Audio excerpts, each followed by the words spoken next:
Hello everyone, Mr. Nacho here, and welcome again to another episode of Remnant 2 is Broken, where we look at all of the exploits, glitches, fun interactions, whether intended or unintended. And well, I do have quite a few of those for today's showcase, because the newest patch, which is the one that dropped with the DLC, broke quite a few things, added quite a few new interactions, which are quite fun, so you'll be able to use them right now until they fix it. So let's just start. First thing I wanted to mention is that the prime perk of Challenger says when receiving fatal damage, the Challenger becomes invulnerable for 3 seconds and regenerates 100% of max health. This is fine, this works as intended, but the other part says while on cooldown, the Challenger gains 1 stack of Bullwark, can only happen once every 10 minutes.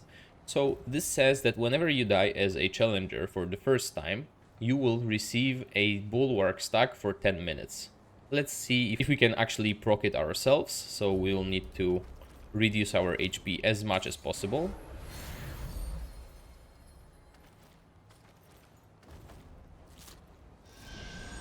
Alright. And let's see. Damn. Thank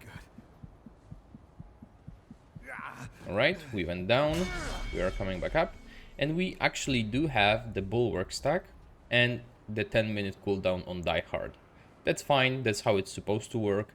What it's not supposed to do though, is it's not supposed to stay whenever you change an archetype. So whenever we go for Hunter right now, we actually have a 10-minute of Bullwark for free, just because we can. If 10 minutes isn't enough for you, you can get a permanent Bullwark stack that will only reset on death. So the way that you would get it is you would actually need one of the new items, which is called the Sweet Leaf, which says that it grants a stack of Bullwark for 30 seconds. This is very nice, this is useful. 30 seconds is quite a long time. Let's see if we eat it. And right after that, we actually use the Fairy Needle. I'm sure that it works with other things as well, but with Fairy Needle, it just works for me. You can see that we right now have 2 Bullwark stacks. One from the Die Hard, one from the Sweet Leaf. It has a 15-second of cooldown, so let's see what happens whenever it goes away. From my experience, it should just stay there and be 2 stacks of Bullwark permanently. And that's exactly what happened. If you want to, you can just eat a leaf, use a Fairy Needle, eat a leaf, use a Fairy Needle, and then again, eat a leaf, use a Fairy Needle. And right now we have 5 permanent Bullwark stacks, which is, well, extremely powerful, if I do say so myself, and absolutely not intended. This is nice for few reasons. One of them is that, well, it's Bullwark, so it actually gives you damage resistance, which is absolutely great. It has some weird interactions with the existing amulets. Let's say the Insulation Driver, if I can just find it. Yeah, there it is. It says that it should give us haste simply because we have Bullwark, but there is no haste to be seen. But if we eat the leaf again, then there is the haste. For whatever reason, it just needs a refresh of the Sweet Leaf. So if you equip the amulet first and then you actually get the 5 permanent Bullwark stacks, then it will actually give you permanent haste as well, which is absolutely very, very nice.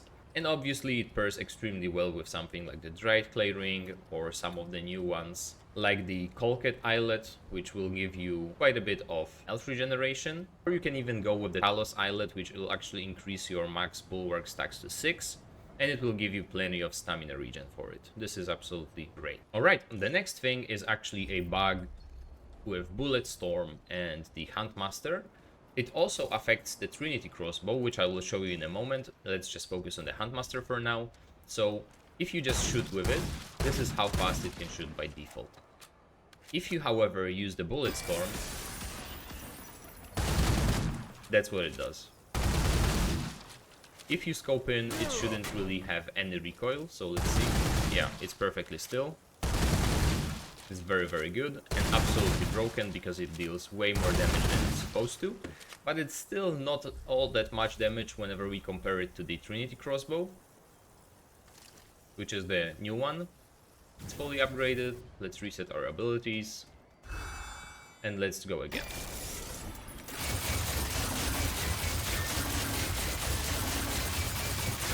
Yeah, first of all, tons of damage, so high fire rate, an infinite clip really. It's not really giving us less than 15 ammo in the clip at all times. Alright, this wasn't even with the Hunter's ability, this didn't have a mod activated, it just was the raw damage of the weapon whenever Bulletstorm is activated. The next bug is something that makes it even more powerful, which is the Hunter's Focus. For whatever reason, Hunter's Focus right now gives you 100% crit chance. So let's actually see how much damage it can do whenever we activate everything.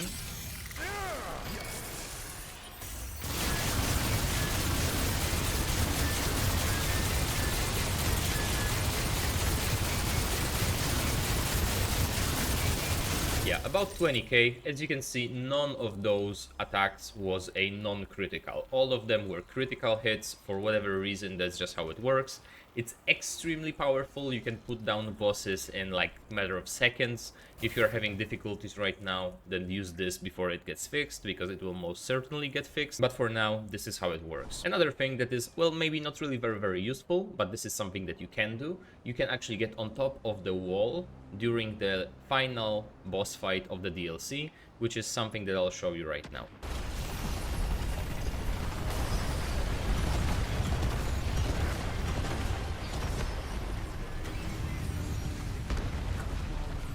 Alright, the next thing is actually that the monolith and its mod, Sandstorm, for whatever reason it actually deals friendly fire damage, but only to your minions.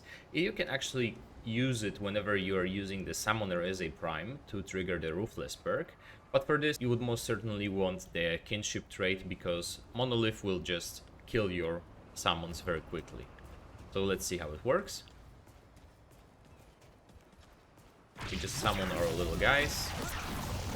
They are not enraged at the moment. We'll just drop the Sandstorm right here. And as you can see, they are taking damage, they are enraged, and permanently the 40 seconds doesn't go down at all. And they're just doing more damage, but they are already like losing a third of their HP, so it's not a great way whenever you want to do DPS over long periods of time, because your summons will just straight up die. And next thing I wanted to talk about is Ritualist and the Death Wish ability. It says that it will drain 300% of our health over 32 seconds. So let's see how much it will actually take away from us.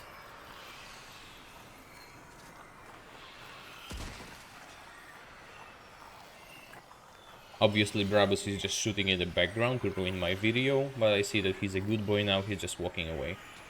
We are 15 seconds in, so half of the duration already passed, and we lost like maybe 1/6 of our HP, so this is clearly not working as intended.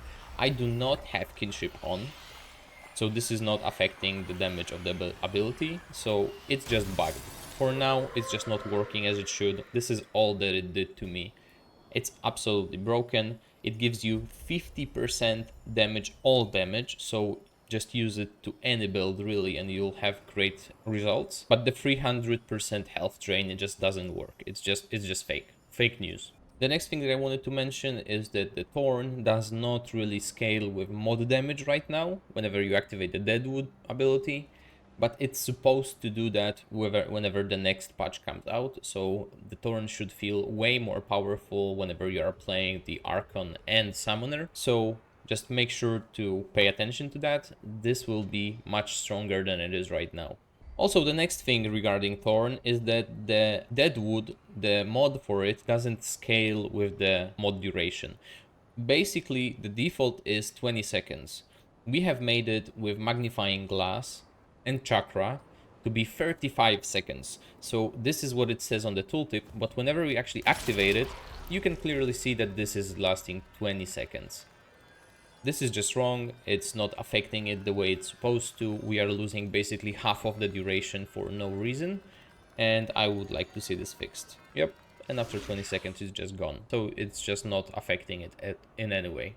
Alright, the next thing that I wanted to show you is that the melee mutators, like the Shielded Strike for example, which is one of the most useful ones, can be triggered by multiple sources at the moment. First of all would be the Engineer's Turret. Whenever you just melee with it, you can see that we are getting shield. So this is actually working with the Engineer's Turret as well. But the more important one is that it actually works with melee mods, like the Ring of Spears, for example. So let's see. Yep. So whenever you just activate it, you will keep getting shield for every single hit that it does, and it's attacking extremely quickly, so you'll be basically just running around with full shield on at all times. I'm not entirely sure whether this is an intended interaction or if it's a bug, but it's very, very powerful, and I highly recommend that you do go ahead and try it. It's not working with all melee mutators, but it's working with the most important ones, so let's say the shielded strike and so on. For everyone that likes the corrupted savior, unfortunately it's still bugged. For whatever reason, the fusion cannon mod sometimes just simply degenerates and there is no way to get it back up. Sometimes, especially during multiplayer sessions, it starts degenerating and there is no way for you to get it back up. Right now, as you can see, it's working correctly, but if it just keeps degenerating for you, then don't worry about it. That's just how it is. It's a bug and they are working on it. But as you can see, the atonement fold should still stop it from degenerating. As you can see, well, it's stopped. Let's see to get it back up a little bit.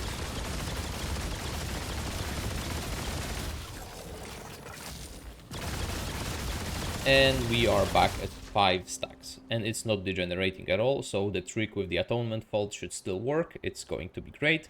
If it doesn't work, then it means that you have the bug and it's just degenerating for you for no apparent reason, but it will be fixed at some point. The next thing is actually a change that I very, very much liked. It's the change to the Sanguine Vapor, which is a concoction that gives you 2% lifesteal of your base damage.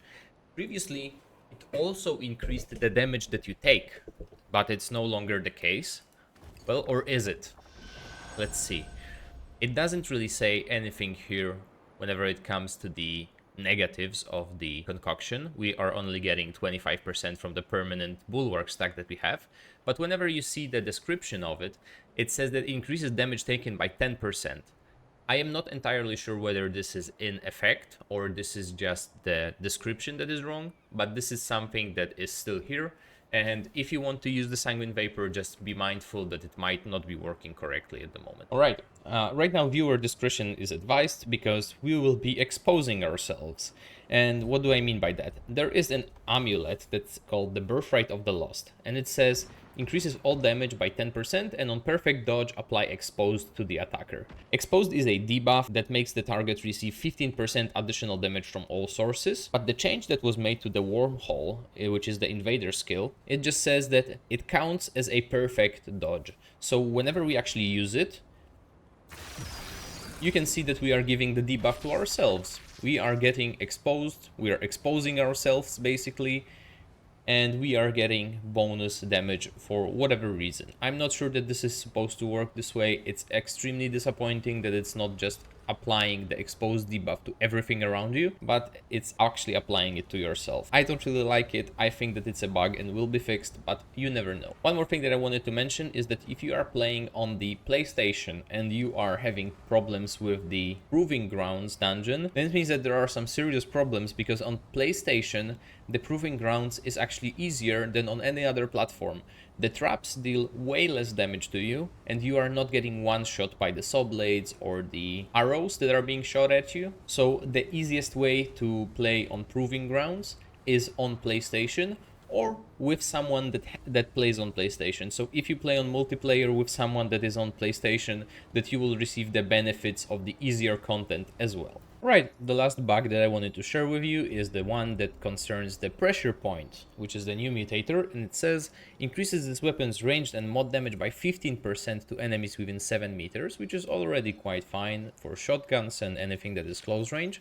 But the other thing is the level 10 perk, which says activating this weapon's mod triggers a fixed 7-meter blast dealing 172.5 damage per 100 mod power spent in a single cast, and it inflicts 1.5 stagger damage, whatever. We only care about the damage that it says that it does. We are using 1250 mod power, so it should do about 2000 damage. Let's see how much damage it does whenever we actually activate it. It does 2070 damage twice. So it's doing double damage than it's supposed to. Let's try it again. Yep, 2070 and 2070 to everything around us. for whatever reason, it's just activating the mod twice, it's using it twice, and it's exploding twice. So if you want to abuse the bug right now, then this is going to be very powerful for any type of shotgun players. Just hope you enjoy. Anyway, this would be all for today's video. I hope that you enjoyed it. If you have any other bugs that you have encountered, please let me know in the comments below. And as always, have a great day.